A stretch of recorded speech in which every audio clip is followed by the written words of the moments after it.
বঙ্গবন্ধুকে আল্লাহ যেন জাহান্নামের ভালো জায়গায় স্থান করে দেয়। আরেক প্রতিমন্ত্রী, প্রাথমিক শিক্ষা প্রতিমন্ত্রী 15ই আগস্ট বঙ্গবন্ধুর অনুষ্ঠানে দোয়া করছে, আল্লাহ বঙ্গবন্ধুকে তুমি জাহান্নাম নসিব করে।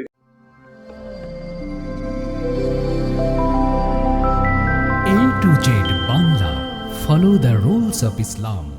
আমার কলিজার টুকরা যুবক ভাইয়েরা, মক্কা যে জাহেলিয়াত ছিল, যে দুর্দিন, দুরবস্থা, দুর্বিষহ অবস্থা ছিল, আজকে বাংলাদেশের অবস্থা তার চেয়ে ভালো নয়, অনেক বেশি খারাপ, অনেক বেশি খারাপ। এখন কি আপনারা বেলাল হতে চান? বেলালের সাথে বেহেশতে যেতে চান? বেলালের শরীরে চামড়া ছিল না, তিল কারে কয়, মায়ের কারে কয়, আর আপনাদেরকে গ্রহণ করি বেশকি একটা দিলে চাইছিলাম ইসলামের পথে একটু আগাবো, যেই বেশকি দিছে দেশ খারাপ, সময় খারাপ, জান বাঁচান ফরজ। কি এইটা কইয়া টইয়া অ্যাবাউট টার্ন করবেন নাকি?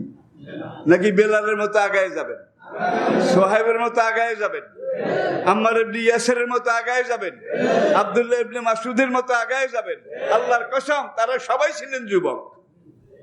আর যুবকেরা যদি মক্কার সেই দুর্দিনে নবীর পাশে এসে না দাঁড়াতেন, তাহলে কিন্তু ইসলামের ইতিহাস বোধহয় আরেকভাবে লেখা লাগতো, ঠিক কিনা বলেন? যেই যুগে যেই দেশের যুবকরা জাগ্রত হয়েছে, সেখানে দিন কায়েম হয়েছে।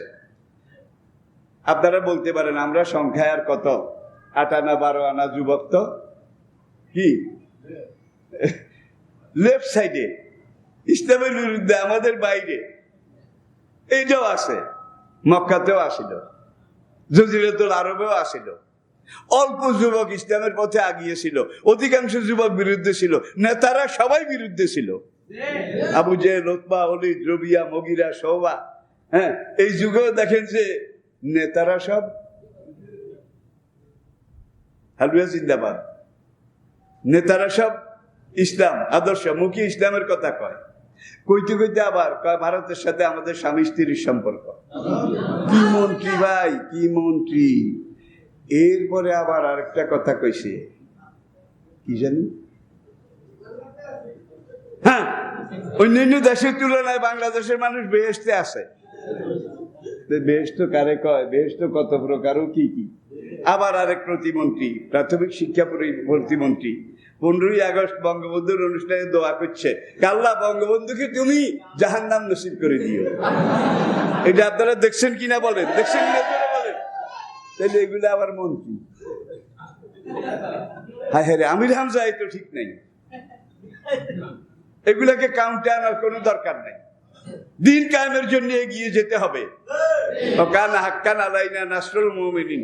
তোমরা যদি 10 জন আগাও, 10 জন আশারাতান, 10 জন যদি আগাও, তোমাদের এই 10 জনকে আমি আল্লাহ 10 লাখের শক্তি দান করব। ওয়াকানা হাক্কান আলাইনা নাসরুল, তোমাদের 10 জনকে সাহায্য করা আমি আল্লাহর উপরে ফরজ। আর ওই 90 জন যারা বিরোধিতা করে তাদেরকে বরবাদ করা আমি আল্লাহর উপরে ফরজ। তাইলে ওনার দৌড় দেওয়ানোর দরকার নাই। আমরা যদি আল্লাহর পথে থাকি, আল্লাহ বোধহয় আল্লাহর ওয়াদা পূরণ করবেন না, জোরে বলেন। আমরা কোন সরকারের কোন নেতার পক্ষেও নাই, বিপক্ষেও নাই। আমরা চাই দেশটা শান্তিতে থাকুক, ঠিক কিনা বলেন?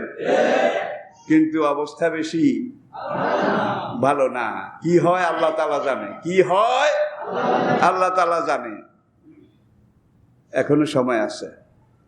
হুব্বুল ওয়াতনি মিনাল ঈমান, দেশপ্রেম ঈমানের অঙ্গ। নবীজি আমাদেরকে শিখিয়েছেন, সাহাবায়ে কেরাম এইভাবে জীবন দিয়েছেন এই ইসলামের দেশ ভূখণ্ড এটা রক্ষা করার জন্য, ঠিক কিনা বলেন?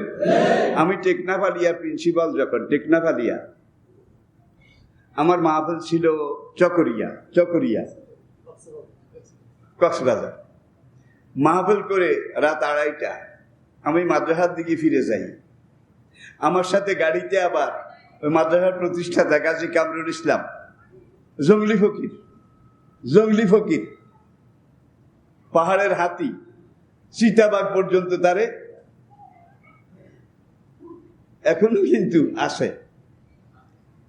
তো তিনি আমার পাশে বসা, আমরা গাড়িতে ডুলাহাজারা পার হয়ে যখন একটা জায়গায় গেলাম, বড় বড় গর্জন গাছ। এখন কিন্তু পাহাড়ে নাই, বড় গাছও নাই, সব দেশপ্রেমিকেরা খাইয়া শেষ, জাতীয় সম্পদ কিচ্ছু নাই। পাহাড়গুলা বেলদা মাথা। হাতি থাকবে কোথায়? বাঘ থাকবে কোথায়? কারো থাকার জায়গা নাই, সব শেষ, কিচ্ছু নাই। এই সংকটময় সময় সন্ধিক্ষণে তখন ছিল বিডিয়া। আমি যখন সেখানে প্রিন্সিপাল, সেখান থেকে আমি অবসর গ্রহণ করেছি। হঠাৎ বিডিআর সাইরেন বাজাইলো, বাঁশি। আর বর্ডারের নিয়ম হলো বিজিবি বিডিআর তারা যদি বাঁশি বাজায় তাহলে গাড়ি যেটা যেখানে আসে থেমে যাবে, চলা নিষেধ। তো ড্রাইভারকে বললাম গাড়ি থামাও, গাড়ি থামাইলাম। এখন বিডিআর বাঁশি বাজাইয়া এই জঙ্গলের ভিতরে গর্জন, গাছের ফাঁক দিয়া যাইয়া একটা জায়গারে ঘেরাও করেছে। ঘেরাও করে সামনের দিকে আসতেছে, কম্বিং অপারেশন। তাদের কাছে মেসেজ ছিল যে বাংলাদেশ থেকে সোনা বার্মায় পাচার করে, একদল ওই দিকে গেছে, ওই জায়গায়, ঠিক সেই জায়গায় তারা অ্যাম্বুশ করেছে। এখন বিডিআর যখন ঘেরাও করে ফেলেছে রাত 2:30, তখন গান করে আমার সোনার বাংলা আমি তোমায় ভালোবাসি। দেশপ্রেমের গান ভালো, দেশপ্রেম ভালো, রাত 2:30। স্থানকাল পাত্র, অতিভক্তি।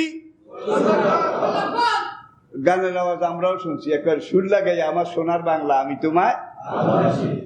এরপরে বিডিআর এমবুশ করে এইভাবে ক্লোজ করে এসে যখন ধরলো 10 কেজি সোনা, 10 কেজি সোনা আর বাংলাদেশি টাকার কয়েক কোটি টাকা, এগুলা বার্মা পাচার করবে। আর সেখান থেকে ইয়াবা, ফেন্সিডিল এগুলা নেবে। তখন বিডিআর এর সেখানকার কমান্ডার তিনি এই সোনাগুলা আর টাকাগুলা লইয়া আমার গাড়িকায়, ওই আমার নামে চিনে, আসা যাওয়ায় দেখে, খুব শ্রদ্ধা করে। হুজুর এই দেখেন, ওই মুখে আমার সোনার বাংলা। আর এইভাবে দেশের সোনা সম্পদ বিদেশে পাচার করে। এই বেশি বেশি সোনার বাংলা যেগুলা করে, এগুলা দেশটারে শেষ করে দিয়েছে। আমার কথা একটু কড়া হয়ে গেছে প্রিয় ভাইয়েরা। সুতরাং আমরা অনেকে গল্লির ঠার আড়াই হারাইছি, 9,000 গল্লির ঠার আড়াইছে। আর গল্লির ঠার যদি না আড়াইতো তাহলে কেমনে কইতো বাংলাদেশের মানুষ বেহেশতে আসে? কেমনে কইতো আল্লাহ বঙ্গবন্ধুরে তুমি জাহান্নাম নসিব করো? দেখছেন কারবার। এগুলোর মন্ত্রী রাখলে গেরবা মিরো সগজিরো মোশেরা দিও আকুনাদ ই চুনি আর কানে দৌলত মুলকেরা বীরা আকুনাদ। দোয়া করেন আল্লাহ সময় এনে দেখ, যেই কদিন আমার আল্লাহ হায়াত রাখছে এটা যেন বাংলা তরজমা করতে পারি। এখন পারবো না, এখন সম্ভব নয়। আমি কি বুঝাতে পেরেছি?